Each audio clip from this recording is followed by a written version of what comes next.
Welcome to High Octane Leadership with Donald Thompson. This season, we're diving deeper with more solo episodes, where I'll share the experiences that have led to recognition by EY, Forbes, Fast Company, and others. Not as a boast, but as milestones on my entrepreneurial path. From growing multi-million-dollar firms to successful business exits and building high-performance teams with a global perspective. I'll reveal the insights and strategies from my journey and share them with you so that we can win together. Alongside these solo episodes, we'll have industry visionaries and thought leaders, and we'll explore effective leadership.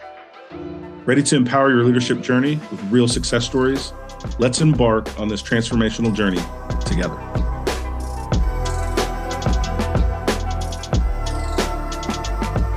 Welcome to another episode of High Octane Leadership, and I'm really encouraged about today's topic. We're going to talk about the art of delegation. And one of the reasons that, I love sharing and helping leaders grow and all these different things, this is one of the leadership elements that when you get right, you can create significant scale, leverage, leadership acceleration. And so I'm going to take my time with a couple of really key points as we get into why delegation is so critical and business important. And the biggest thing that we're going to talk about today is the mental model, right? The mindset, right? So when you think about why you should delegate, right, can get more done, helps you evaluate and grow leaders, gives you the ability to cover more ground, gives you the ability to focus on higher value tasks that you need to be working on. It gives you the ability to build a high performance team because you know real time, right, what the capacity of your team is because you're working with them in their growth by allowing them to take on, extend tasks, right? These are all the reasons that we should delegate. But then why do so many leaders, why do so many business professionals, why do so many managers take on that persona of I have to do it myself? I don't trust my team. I don't know if they're going to do it the way I would or the way I could. And like most things in business and in life, we tend to gravitate in terms of our attention, in terms of our anxiety, in terms of the strength that we give a thought process to the things that are negative. So even though there's overwhelming evidence of why we should, that voice in our head of why we shouldn't, unfortunately, is stronger. And so here are a couple of key elements that we're going to talk about relative to delegation. Number one, we're going to talk about the relationship between delegation and leadership. Number two, we're going to explore the positive impacts of delegation and how it can really accelerate your leadership competency. We're going to talk about the things that are preventing you from delegating, some of the things that you're maybe scared of or don't understand. We're going to talk about the importance in leadership development and people development and why delegation is important to that. And then we're going to look at how you can actually align the right tasks. And so those are five key areas that we're going to kind of bounce around throughout, but we'll summarize towards the end. The way I'd like to start out is let's just take a mental walk together. And for those of us that have been fortunate enough to go to a very nice restaurant, think about this experience, whether it is a birthday you're celebrating. Most people have had the opportunity to go to a nice restaurant. You drive up and there is valet out there to take care of your car. So you park your car. There's somebody that takes your coat. You get a coat tag, right? So you go in and you sit down and the maitre d' or the person that is at the kind of the front desk helps get you seated. Someone comes in and pours you water. That person that pours you water is different than the person that takes your order and gives you the recommendation. All of a sudden, you are drifting into this very elegant, peaceful experience that is more than just a meal, right? You have really transformed from where you are to this, whether it's an Italian restaurant, a French restaurant, what have you, to a different environment. So that's that mental snapshot. And then you have an amazing meal. The general manager comes by and checks on you. The check comes, you pay the check, and you're a happy camper. You and your team, you and your partner have gone out that night, have had an amazing experience. And everyone knew their role, and everyone's role was unified. So now think about that same experience where you drive up and the valet takes your car keys. You go in and the same person that parked your car is now running full speed to get to where you're standing and waiting. They take your coat. That same person then changes hats and goes on, and they're taking your order. You then see them put on an apron and they're going back, washing their hands and cooking. That person is also washing the dishes. And all of a sudden, this very peaceful, authentic, powerful moment where everyone's working together as a team and knows their job transitions in your mind, this mental walk that we're taking together, to a little bit of chaos where one single person is trying to create this superhuman experience for you, but they're trying to be a superhero in that moment and doing it all themselves. That's how managers and leaders look when they don't understand delegation. The end of the day, you may end up with a high quality meal. The meal may be similar in quality, but the experience is radically different. The experience for your client, the experience for your employees, the experience for you as a leader. And so, one of the things that I try to articulate to business professionals when we're talking about the art of delegation is how do we move from an individual mindset? And this is understanding that, this is the first key point, developing that understanding between that relationship between delegation and leadership. A leader has to move from that individual mindset, which is it's faster to do it myself. No one can do it better than me. I've never been happy with the results of others. All of those things that talk about self as an individual versus the leader of a team that's thinking about development, that's thinking about how to create more capacity, that leader that is thinking about how to grow a business that can scale. And so when we think about the perspectives on delegation, right, it really has to do with this one simple thought process is understanding as a leader that your performance is no longer about what you individually can do, but what you are responsible for based on the output productivity of your team, of your organization, of your company. And we want to help leaders to understand that the difference between what you're paid to do and the outcomes you're responsible for delivering. The stronger your team, the easier it is to delegate. So this is really tough stuff because what you have to do is when you say, I don't want to delegate because, what you're really saying is, I don't have a team strong enough because. And that's not really the mental model that you want to live with it. And so how do we break that cycle? How do we think about things differently? We talk a lot these days about the personalized work experience, empathetic leadership, inclusive leadership, how to get the best out of your people, all of these things. But it really boils down to, are you creating an environment where people can grow and expand under your leadership? And to get very granular with that, you show and demonstrate trust in your team based on the level of impact their assignments have. And so it's really something that you can be very laser focused to determine a couple of things about your team in terms of thoughts and reflection. Who are your high performers? And are you stretching them enough? Who do you have on your team that shouldn't be there? Because if you're not willing to delegate important tasks to people on your team, you have to critically think about the reason why. Is every member of your team working on the right projects at the right time? A lot of the reasons that we don't want to delegate is because we assign tasks and projects and opportunities to the wrong team members. And then we're surprised when they don't succeed. And so a part of leadership from a delegation mindset is you have to know your team members well enough to know what they're good at. And if they've got 5 tasks that are critical to the business in that quarter, 5 tasks for the year, major milestones you're dealing with, you want 60 to 70% of their role built around their strengths.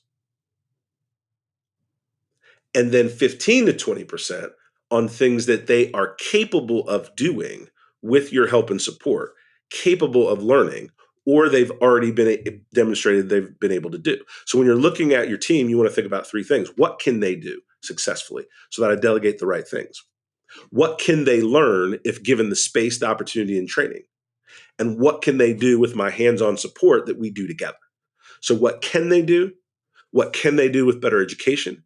And what can they do if we partner together on a project? Those three pillars are going to give you very, very specific insight on how to assign the right tasks to the right people at the right time in the right roles.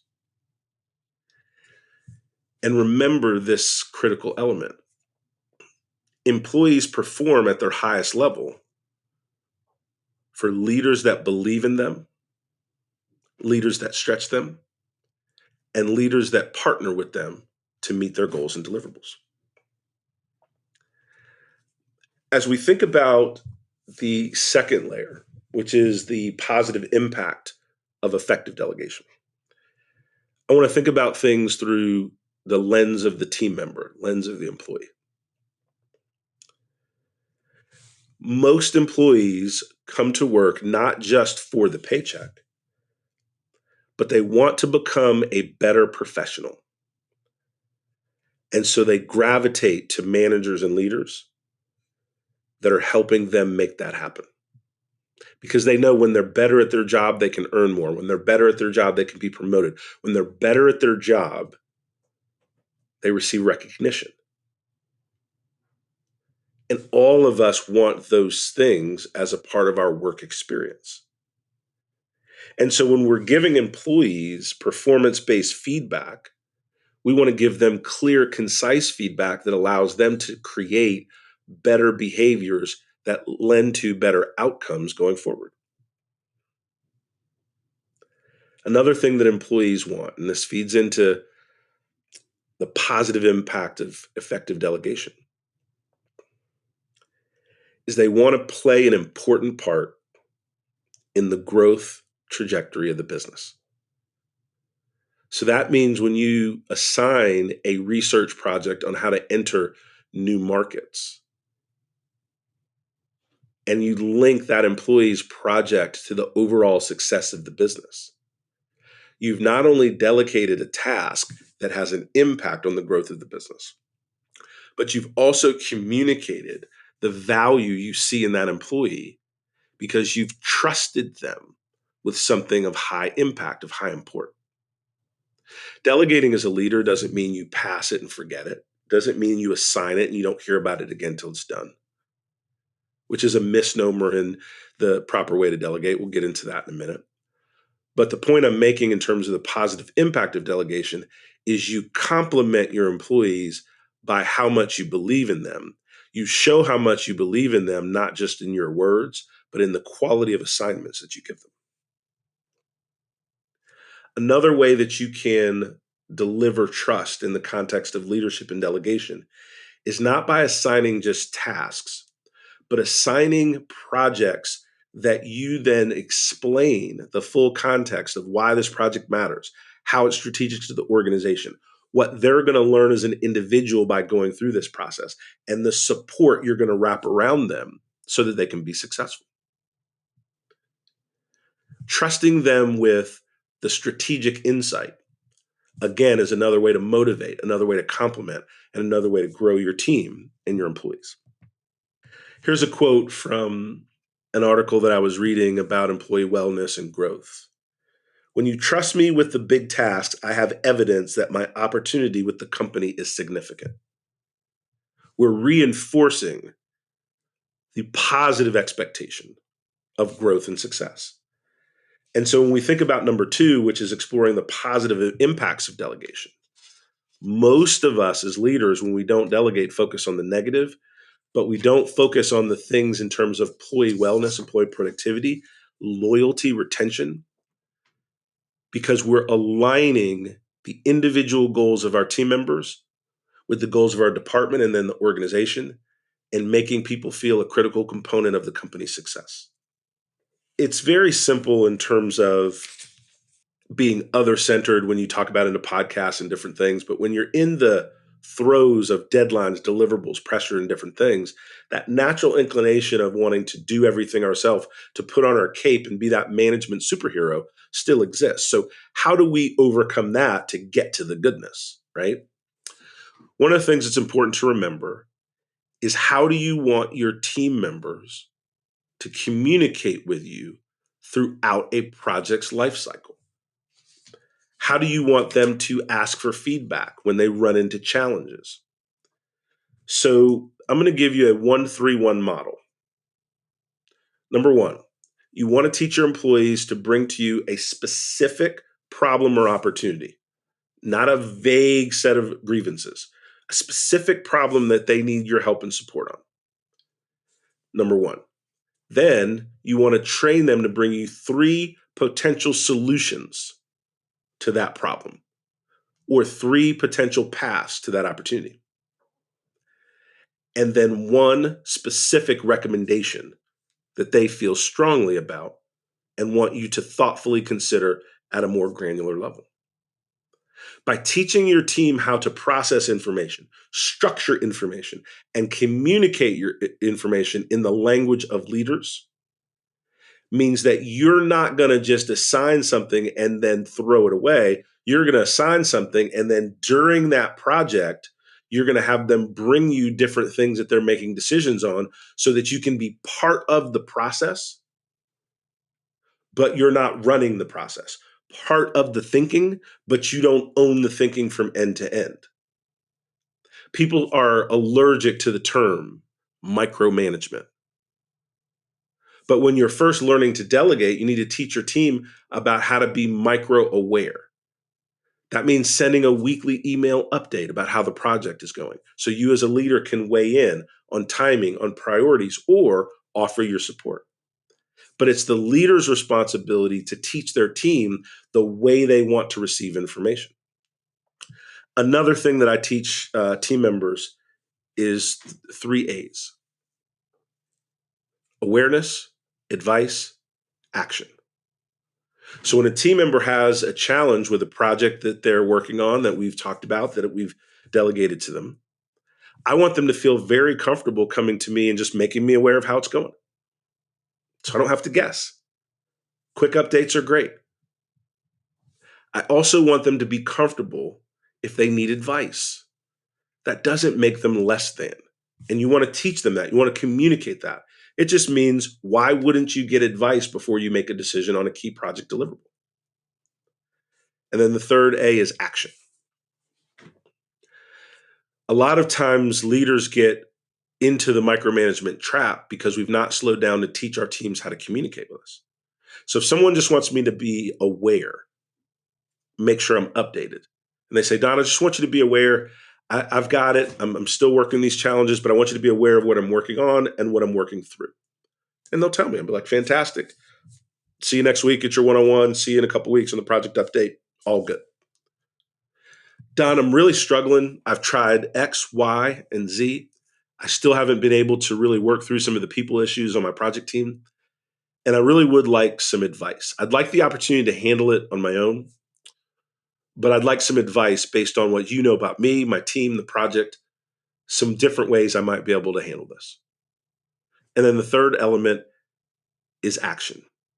Right, Don? I made you aware a couple of weeks ago. I took your advice. I tried a couple of different things, and I'm just still struggling, right, with this component of a project, with meeting this goal or objective.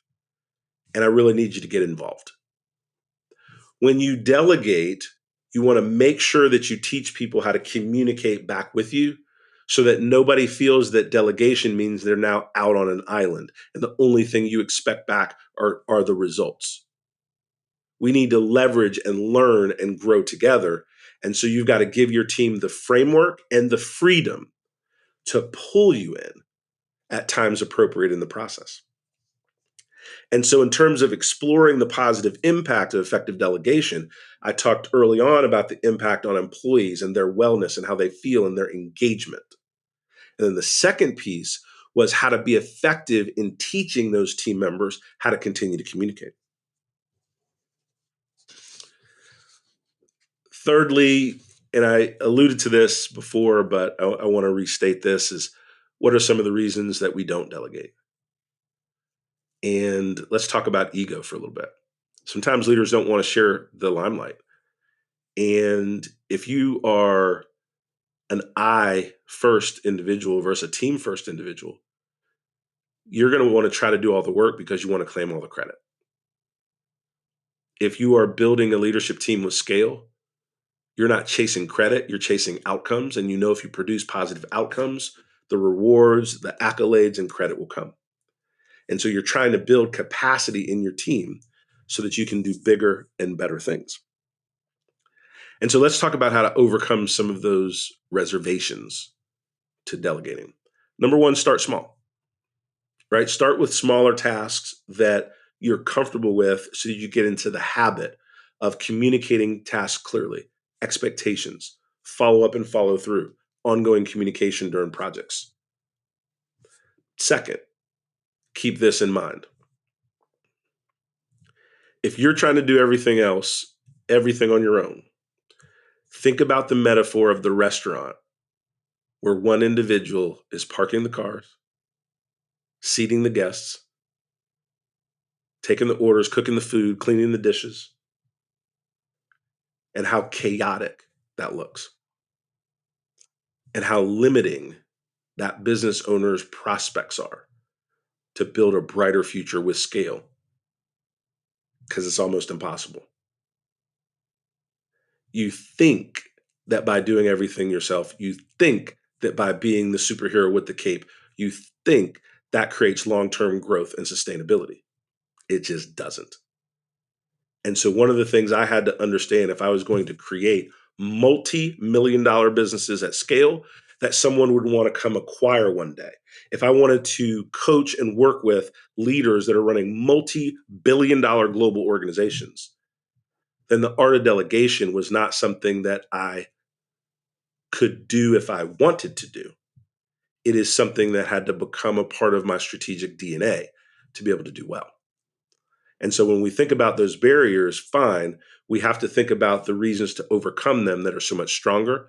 And here's the thing: you as a leader are only as strong as your team. And how do you know how strong your team is? If you don't stretch them, give them top tasks, and you will not be able to retain high performers by giving them grunt work. They won't do it, they won't stay, and they won't work for you. You want to become a leader with a brand that builds talent, that gets people promoted, that builds talent, that gets people pay raises, that builds talent, that gets people higher, better paying opportunities both inside and outside of your organization. And that talent brand will have the best, most highest performing individuals wanting to work for you.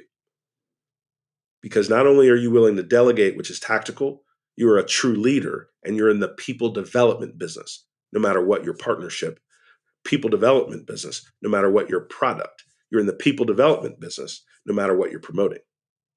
And when people understand that about you, they want to be a part of what you're doing and building because they know that they're going to be better off because they were under your leadership and tutelage for some time. The fourth element. So, one of the things that I want to talk about is just understanding the importance of development from a team construct. And here's something that is interesting is you've got to align yourself with your individual calendar and priorities first before you can be a powerful leader from a delegation standpoint. So now let's think about this. Most executives, most emerging executives, most emerging leaders do not work 39.9 hours a week. So if you're listening to the sound of my voice and you're trying to figure out how to double your income while still working 39 hours a week, 40 hours a week, how to build a multi-million dollar company and exit, how to do these major things, you can't have a time cap on how hard you work. Work-life integration, yup. Mental health, wellness, yup. Get it. I'm all about it, right? How do we manage burnout? I get it. But most people don't work hard enough for burnout to be caused by the amount of work they're doing. It's usually work, anxiety, health, all these things wrapped up into it. So let's not blame the number of hours when most people aren't working that much. But for those of us with high octane goals, we have to have a little bit different thought process in terms of how we work. Now, I'm not advocating just the grind. I think that you have to work strategically, smart. And that's what we're going to talk about here, which is that leverage. You gain leverage by thinking about a 50-hour work week like this. 30 hours should be very, very focused on the things that you can do that help the business grow strategically. 10 hours should be focused on the projects and the people that you've delegated to and helping make sure that they're on track. So that first 40 hours are the things you need to do, meetings you need to be in, briefs you need to read, customers and clients you need to talk to. Then you have 10 hours that are focused on the 5 to 7 tasks and projects that you've delegated throughout the organization. And then the next 10 hours need to be on what you can do to think more strategically, next level, learning opportunities, stretch assignments from your boss, from your manager. And so I break down my work week in that 30, 10, and 10. 30 hours on the things you can do to impact and create leverage. 10 hours a week managing your team, managing the people in the projects. And then 10 hours a week focused on stretch goals, creative thinking, new ideas, innovation, new learning. And that gives you the proper executive mindset that you can run that kind of system, whether you're leading 10 people or 10,000, right? Because it's a mental model of what you're supposed to be focused on. And the importance of thinking about it that way is that now that you have your time blocked in those different elements, now all of a sudden, when you're looking at the people and the projects, you can take the insight we discussed a few minutes ago in terms of right people, right roles. You can take a step back and look at the development plans for your people and your organization. And you can also be thinking about the tough decisions that you have to make, because sometimes you have the wrong people in the wrong seats and you got to make some tough decisions. The fifth pillar of our discussion today is going to be about getting a little more tactical and creating that plan for delegating and that mental model for delegating tasks. We alluded to it a little bit briefly, but I'm going to give you 4 elements. Things you do, things you delegate, things you delay, and things you discard. All critical. A lot of times we create stress, anxiety around tasks that are on our list that don't matter, we'll never get to, don't know how they got there, and have no business impact on what we're doing. Got to have a good discard button, delete button, and keep it moving. Then there are things to where you've let other people's priorities that don't align with yours jump in the front of the line. And that's where we have to delay things. Everything can't get our time, attention, and intensity at the same time. So we have to think about things that are important now, that have a high impact now, that affect the business now. And then there are other things that have to be done later. You have to have that delay function where you can look at the things that are on your list, map them to things that are prioritized for now, next, and never. And those things that are in the never bucket, let's discard. Then you look at the things you want to delegate and that true evaluation of your team. Think about these 3 things again for your team. What can they do now, given the opportunity? They're capable. What can they do with training if you're willing to invest in some learning? And what can your team do if you partner on a project with them and you're rowing in the boat together? With those 3 points of thinking, that's where we look at delegating. And then we roll up to the things that we need to do as an individual, things that we might want to delegate, but we need to really do ourselves, because that's where the magic happens. That's where we're uniquely qualified. So again, here are 4 things to think about to delegate effectively. The things that we do, that we're uniquely qualified. We raise the bar. We have the highest leverage in this activity.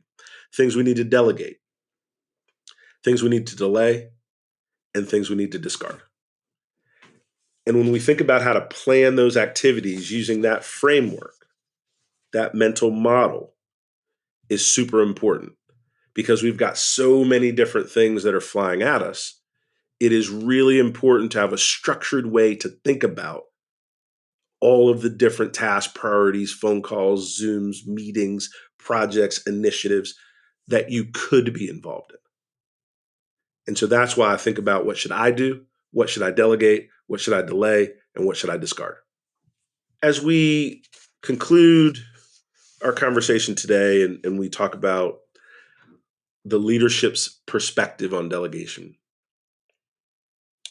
one of the things that I found is that if you can't do your job effectively and efficiently, then where's the time for you to learn how to go to the next level? So, one of the things that I always wanted to share with my boss, my leader, my board, my investors, just depending on the situation, is here's the handle I have on my core responsibilities. Here's what I'm personally doing to make the magic work. Here's what I've delegated to my team. And then here are some learning objectives for me to scale as an individual, for me to support special projects for the leadership or the board, for me to take on new learnings for my own competency. And that then comes back to that 50-hour work week, 30 hours on your core, 10 hours on your people and your projects, 10 hours on your new scale capability and how to support your leader.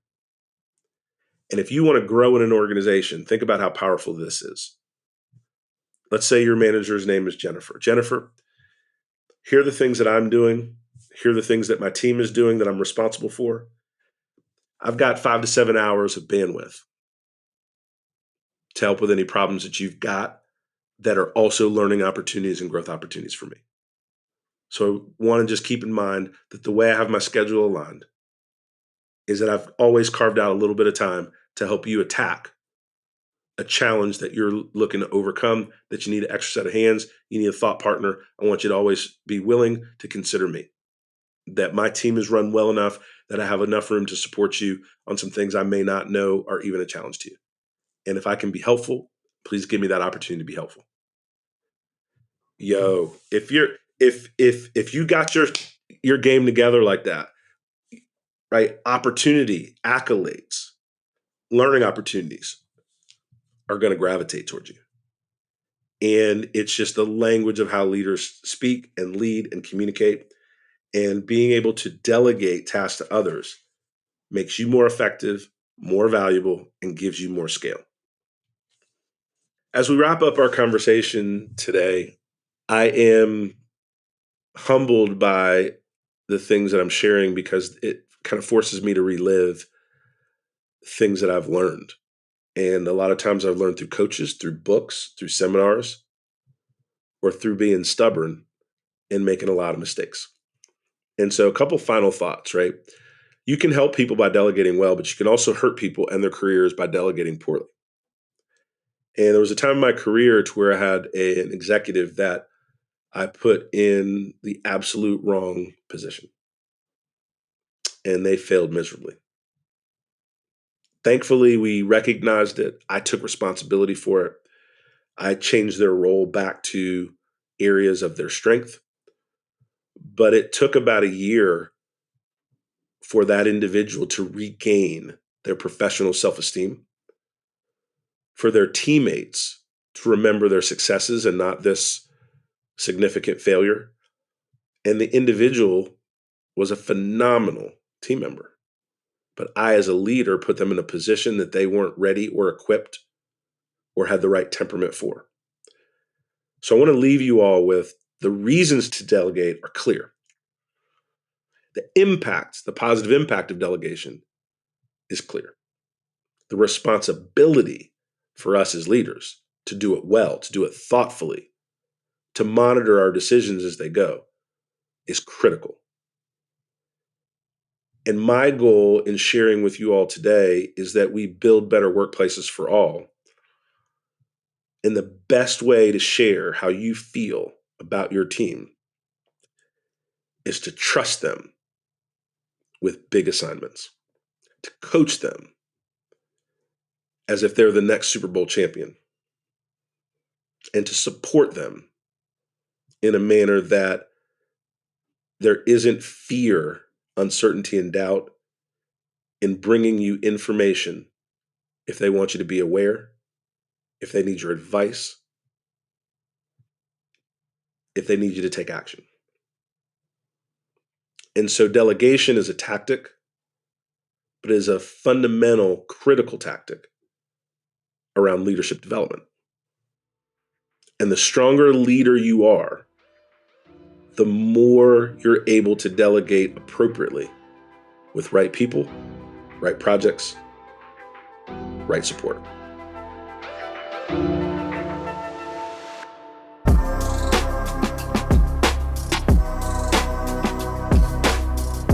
Thank you for joining us on High Octane Leadership with Donald Thompson. Today's episode is a step in our collective journey towards leadership excellence. Remember, every story we share and every insight we gain is a piece in the puzzle of our leadership journey. For more insight and detail, hit the subscribe button so that we can stay connected. For deeper information and more episodes, go to donaldthompson.com. Continue to lead with vision and purpose, and until we meet again, embrace your role as a high-octane leader in the ever-evolving world of business.